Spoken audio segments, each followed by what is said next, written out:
अस्सलाम वालेकुम। I hope all of you are doing well and great. तो आज हम सीखेंगे कि हमने बा के और काफ के दूसरे हरूफ के साथ कनेक्शन किस तरह से करने हैं। तो चलें स्टार्ट करते हैं। सबसे पहले सबसे इम्पॉर्टेंट स्ट्रोक है वो ये है, जो कि हमने बा लिखते हुए भी मैंने आपको बताया था, वो ये कि हमने कलम को इस तरह से रखना है, थोड़ा नॉर्मल से ज़्यादा तिरछा, और यूँ एक स्ट्रोक लगाया।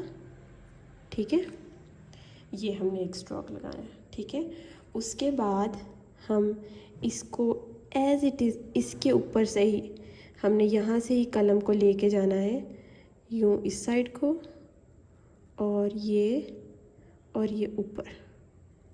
ऊपर की तरफ ले गए। ठीक है, तो अगर आप बिगिनर हैं, न्यू अभी हैं और आप इसको पहली दफ़ा सीख रहे हैं, तो आपको चाहिए कि यहाँ पे आप एक लाइन ड्रॉ कर लें। ठीक है, अलिफ लिखने के लिए एक लाइन ड्रॉ कर लें। जब आप लाइन ड्रॉ कर लेंगे ना, तो आपके लिए लिखना इजी हो जाएगा। आप और लाइन बिल्कुल सीधी नहीं होती, इसकी लाइन थोड़ी सी टेढ़ी होती है, तो आपकी लाइन इस तरह से जाएगी, यूँ। ठीक है, अब इसको आप कलम से लिखेंगे इस तरह से।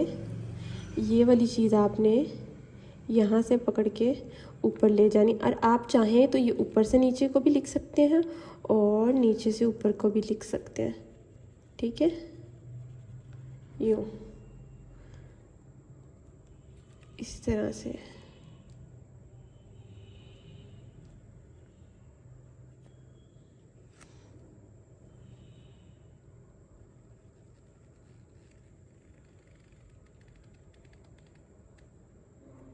तो ये कनेक्शन हो गया हमारा बा और अलिफ का। अब समटाइम्स हम लोगों को बा इस तरह से लिखना पड़ता है कि इसके अंदर थोड़ी ज़्यादा स्पेस चाहिए होती है। यहाँ पे हमारे पास ऑलमोस्ट 1 कद की स्पेस है। ये मैं आपको लगा के दिखाती हूँ, ये ऑलमोस्ट 1 कद की स्पेस है। तो अगर समटाइम्स हमें 4 या 3 कद की चाहिए हो, तो हम इसको किस तरह से बनाएंगे।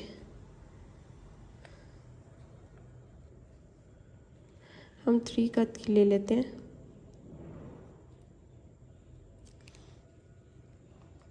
वो हम इस तरह से बनाएंगे कि एज इट इज़ हम ये वाला स्ट्रोक लगाएंगे, यूँ।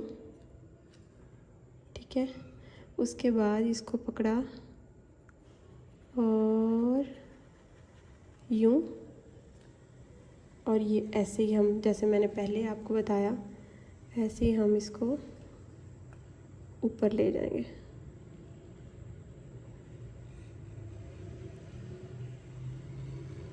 ठीक है, कुछ लोग इसको थोड़ा सा इस तरह से ही टेढ़ा लिखते हैं जैसे मैंने लिखा है, और कुछ जो है वो इसको बिल्कुल स्ट्रेट लिखते हैं।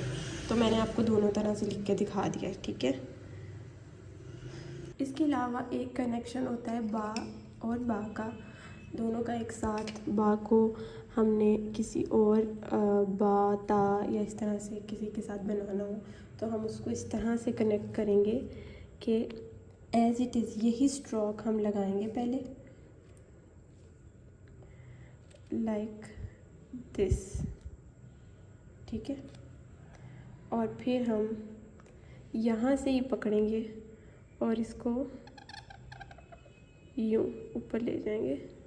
ठीक है, उसके बाद ये जहाँ से हमने इसको छोड़ा है ना, फिर हमने यहाँ पे ही कलम रखना है एग्जैक्टली, और यूँ नीचे को आएंगे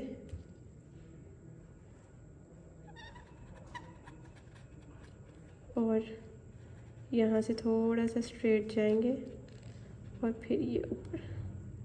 ये एग्जैक्टली वैसा ही है जैसे मैंने आपको बा लिखना सिखाया था, बस ये इस तरह से कनेक्शन हो जाएगा। ठीक है, तो इसको हम इस तरह से लिखेंगे। कोई डिफ़िकल्ट नहीं है इसको लिखना या इसको कनेक्ट करना, बहुत ही इजी है।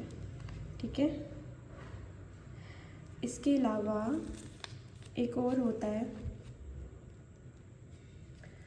अगर हम बा और काफ का कनेक्शन करना हो, तो बा और काफ के कनेक्शन के लिए हम ऐसे करेंगे।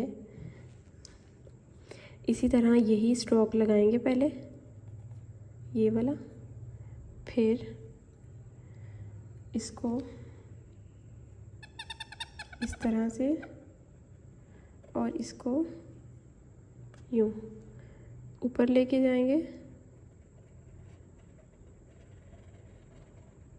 ठीक है।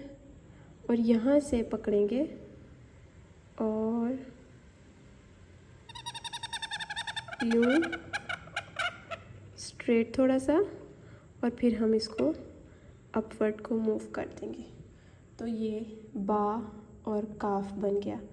तो बा का तो नुक्ता आ गया, और काफ मैंने आपको सिखाया था कि अगर हम इस तरह से थोड़ा सा ऊपर को और फिर यूँ और फिर ये नीचे वाली साइड को ले जाएं, तो ये हमारा जी काफ बन गया। तो इस तरह से हम बा अलिफ और बा काफ और इन सब को कनेक्ट कर सकते हैं, ठीक है। तो I hope you understand well. और अगर कोई भी चीज़ पूछनी हो तो आप लोग कमेंट्स में पूछ सकते हैं या मुझे इनबॉक्स कर सकते हैं। Thank you so much for watching.